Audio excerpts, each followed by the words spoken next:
ভোটের আগে সিপিএমে ধাক্কা, তৃণমূলে যোগ দিলেন প্রতীকুর রহমান। অভিষেক বন্দ্যোপাধ্যায়ের হাত ধরে তৃণমূলে যোগ দিলেন সিপিএম ত্যাগী যুবনেতা।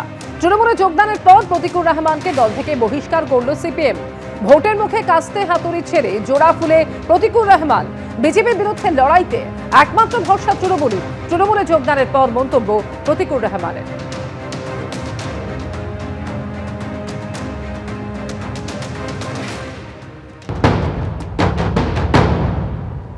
আন্তর্জাতিক মাতৃভাষা দিবস আজকের। বাংলা ভাষার জন্য অসংখ্য মানুষ প্রাণ দিয়েছিলেন এবং আজকের এই দিনটাকে প্রতিষ্ঠা করেছে গোটা বিশ্বের ময়দানে।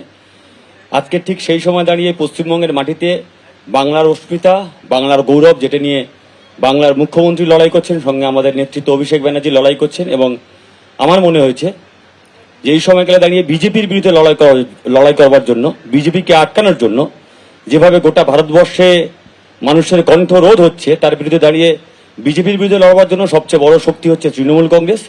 তাই আমি তৃণমূল কংগ্রেসের সঙ্গে এসছি, অভিষেক ব্যানার্জির সঙ্গে এসছি, মমতা ব্যানার্জির সঙ্গে এসছি। সিপিএম দলে যে কজন, বিশেষ করে এই প্রজন্মের যারা প্রতিনিধিরা লড়াই করছেন, আমি লড়াই করছেন কথাটা অত্যন্ত সচেতনভাবে ব্যবহার করছি। তার কারণ যেটুকু মিছিল মিটিং হয় এদেরকেই দেখা যায়, বাকি তো সিপিএম খালি টিভির পর্দায় রয়েছে আর সোশ্যাল মিডিয়ায় যত বিপ্লব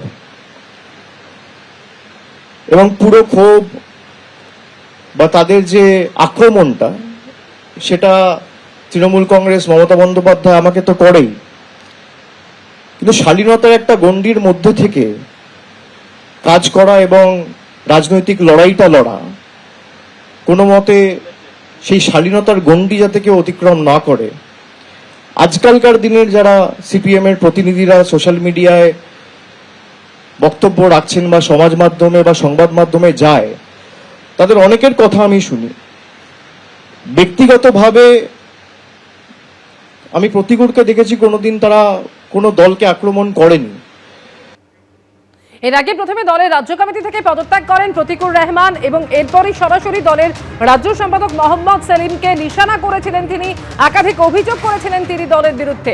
আর এরপরই গতকাল অভিষেক বন্দ্যোপাধ্যায়ের সঙ্গে তিনি বৈঠক করেন এবং সেখানেই তিনি যোগ দিলেন তৃণমূল কংগ্রেসে। আর এরপরই প্রতীকুর রহমানকে দল থেকে বহিষ্কার করল সিপিএম।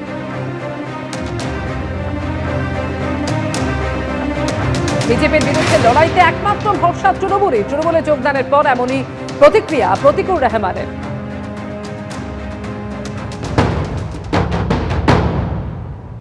লড়াই তো রাজনীতির লড়াই। এই যে গতকাল থেকে বললো যারা তোমার মেনেছিল তুমি তাদের সঙ্গে গেছো, গতকাল থেকে ফেসবুকে ডটাচ্ছে। যারা আমাকে বলছে, আমি তাদের কাছে প্রশ্ন করবো, আমি মার খেয়েছিলাম কাদের জন্য? আমি তো মার খেয়েছিলাম তোমাদের জন্য। তোমরা তো আমাকে ঠেলে দূরে সরিয়ে দিয়েছো, আমি তো থাকতে চেয়েছিলাম।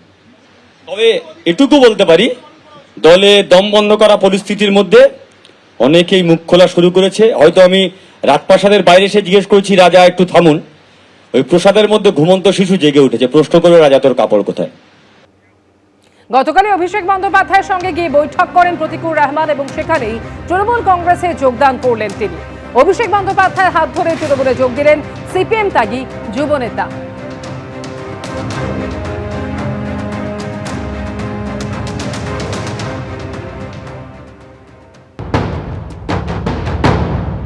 শত্রু শিবিরে কেউ যদি যোগ দেয় বা বিশৃঙ্খলা তৈরি করে পার্টির মধ্যে, আমরা সিদ্ধান্ত করলাম রাজ্য কমিটির তরফ থেকে, রাজ্য কমিটির সদস্য প্রতীকুর রহমান, তাকে তৎক্ষণাৎ বহিষ্কার করা হয়েছে। দলত্যাগের পর প্রতীকুর রহমানকে বহিষ্কার সিপিএম এর বিবৃতিতে বানান ভুল নিয়ে সরব হয়েছে তৃণমূল। প্রতীকুর রহমানকে বহিষ্কারের বিবৃতির ছবি পোস্ট করে কটাক্ষ। আন্তর্জাতিক মাতৃভাষা দিবসে শিক্ষিতদের পার্টি সিপিএম এর উপহার পোস্ট করেছেন তৃণমূল মুখপাত্র অরূপ চক্রবর্তী।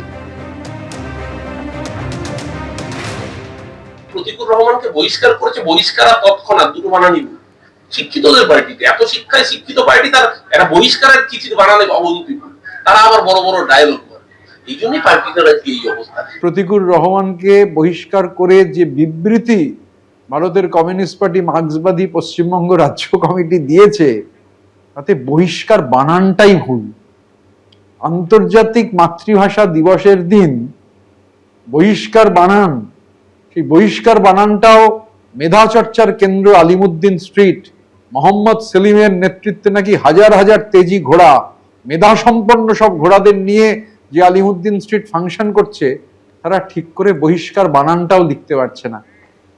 ওরা ওষুধের নামে লোকের শরীরে ভুল ওষুধ দিচ্ছে, ওরা লোকের শরীরে ভুল ইঞ্জেকশন দিচ্ছে, ওরা চোরকে ছেড়ে রেখে ভুল লোককে গ্রেপ্তার করে বছরের পর বছর জেল খাটাচ্ছে। ওরা এতগুলো ভুল করার পরে ওরা যোগ্যকে রাস্তায় বসিয়ে রেখে ভুল লোককে চাকরিতে ঢুকিয়ে দিচ্ছে। ভুল শিক্ষক, ভুল ওষুধ, ভুল ইঞ্জেকশন, ভুল আইএএস অফিসার, ভুল ভ্যাকসিন ক্যাম্প, সবকিছু ওরা করছে। তারপরে আমাদের জিনিস ভুল বানান নিয়ে ওরা আবার রাত দুপুরে মস্করা করছে। এদের আমি বলছি, এদের রাজনীতি সুস্থতা ছেড়ে দিন, এদের মানসিক সুস্থতা বলে কিছু আছে। কর্পোরেট স্টাইলে দল চালান মোহাম্মদ সেলিম।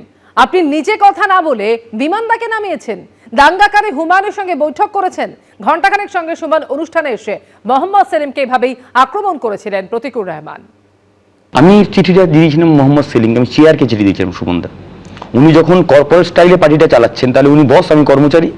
তো অ্যাজ এ কর্মচারী আমি আমার বসকে চিঠি দিয়েছিলাম। যদি কমিউনিস্ট পার্টির সদস্য, যদি কমিউনিস্ট পার্টির রাজ্য সম্পাদককে চিঠি দিত, উনি কেন, বিমানদা কেন, যে কেউ আমাকে ডাকলে আমি কমিউনিস্ট পার্টির সদস্য মতো যদি ব্যবহার পেতাম, তাহলে আমি অবশ্যই যেতাম। কিন্তু যেহেতু উনি লাইকে বস, তো ফলে আমি চেয়ারকে অ্যাড্রেস করেছি। তো চেয়ারকে অ্যাড্রেস করলাম, চেয়ার তো এখনো কথা বললেন না। কোথায় সমস্যা হলো? বিমানদাকে কেন মার্কেটে নামানো হলো? তৃণমূল বিজেপির সেটিং আছে।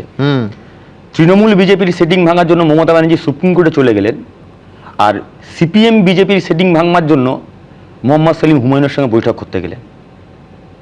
নতুন করে সবকিছু ভাবতে হবে, নতুন করে সবকিছু দেখা হচ্ছে সামনে, দেখতে হচ্ছে, নতুন করে ভাবতে হবে। তুমি কি বলছো যে হুমায়ুন কবিরের সঙ্গে এই বৈঠক সিপিএম এর যে দাবি বা এত বছর ধরে যে স্লোগানগুলো চলে আসছে সাম্প্রদায়িকতার বিরুদ্ধে, সেটাতেও ধাক্কা? শুধু হুমায়ুনের সঙ্গে বৈঠক নয়, জামায়াতের সঙ্গে বৈঠক, এসডিপিআইয়ের সঙ্গে, এসডিপিআইয়ের সভাতে রাজ্য নেতৃত্ব যাওয়া, অনুমতি নিয়ে জেলা সম্পাদক করে যাওয়া, জামাতের সঙ্গে কাকাবাবুর ছবির পায়ের তলায় জামাতের সঙ্গে ছবি সোশ্যাল মিডিয়াতে ভাইরাল হচ্ছে। মুজাফফর আহমদ নয়, কিন্তু কাকাবাবুর পায়ের তলায় জামাত। এসডিপিআই ভারতবর্ষের মাটিতে, মানে এর আগে বলা যায় যে ওদের উইংস দুবার ব্যান্ড হয়েছে, তার সঙ্গে হুমায়ুন দুদিন আগে যে দাঙ্গা করেছে তার সঙ্গে। আমি যখন রাজনীতি করতে আসি, আমার সামনে অনেকগুলো অপশান ছিল। আমি বাম রাজনীতি বেছে নিয়েছিলাম, কারণ এখানে গণতন্ত্রের পরিসর ছিল। আমি মাইন্ড সেট আপ নিয়ে এসেছিলাম যে ভাই এখানে প্রশ্ন করা যায়, এখানে তো প্রশ্ন করতে পারিনি। আর উল্টো দিকে আপনি যাদের কথা বলছেন, আমি সেই মাইন্ড সেট আপ নিয়ে যাব, কি প্রশ্ন কোথায় করতে হয় সেটা জেনে যাব। মানে পরের দলে তোমার মাইন্ডসেট থাকবে যে বাবা এখানে বেশি প্রশ্ন করব না। হতে পারে, কিন্তু আমার দৃঢ় বিশ্বাস আমি যে দলেই যাব, নিশ্চয়ই প্রশ্ন করার অধিকার আমাকে সেই দল দেবে। প্রতিকুর রহমানের আক্রমণ নিয়ে কি প্রতিক্রিয়া মোহাম্মদ সেলিমের, দেখুন। আমরা রাজ্য কমিটি আলোচনা করে সিদ্ধান্ত নিয়েছিলাম এবং সেটা খুবই বেদনাদায়ক। তাও আমি বলেছিলাম যে আমরা শেষ মুহূর্ত পর্যন্ত যা করণীয় সে ব্যাপারে আগাম সিদ্ধান্ত নেওয়া ছিল। রাজ্য কমিটি থেকে সম্পাদক মণ্ডলীকে অথরাইজ করা হয়েছিল এবং এ ধরনের ক্ষেত্রে আমাদের পার্টির গঠনতন্ত্রে একেবারে নির্দিষ্ট আছে 19 নম্বর ধারার 7 নম্বর উপধারায়, শত্রু শিবিরে কেউ যদি যোগ দেয় বা বিশৃঙ্খলা তৈরি করে পার্টির মধ্যে, তাহলে দাঁড়িয়ে পার্টি বিরোধী কার্যকলাপে লিপ্ত হয়, তাহলে তাকে সরাসরি তৎক্ষণাৎ বহিষ্কার করতে হয়।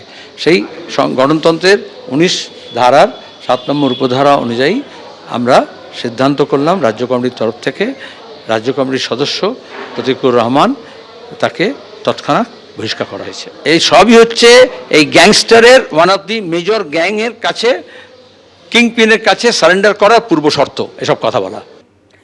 দীর্ঘদিন ধরে ছাত্র ফ্রন্টের দায়িত্বে ছিলেন সুজন চক্রবর্তী, রাতারাতি সরিয়ে দেওয়া হলো, এনবিএর দায়িত্ব দেওয়া হয়েছে, এটা অনুচিত।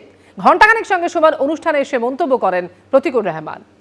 সুজন চক্রবর্তী দীর্ঘদিন ধরে ছাত্র ফ্রন্টের দায়িত্ব ছিলেন, রাতারাতি হঠাৎ করে সরিয়ে অন্য কোথাও দিয়ে দেওয়া হলো। এনবিএটা খারাপ না, কিন্তু সুমনদাকে, সুজনদা বা কান্তিদা বা অশোকদা, অসংখ্য এরকম আছে, এদের কাজ কি শুধু এগুলো করা, নাকি প্রশ্ন করবার জন্য উপরে টপ টু বটম, উপরে সিনিয়র থেকে শুরু করে নিচে জুনিয়র?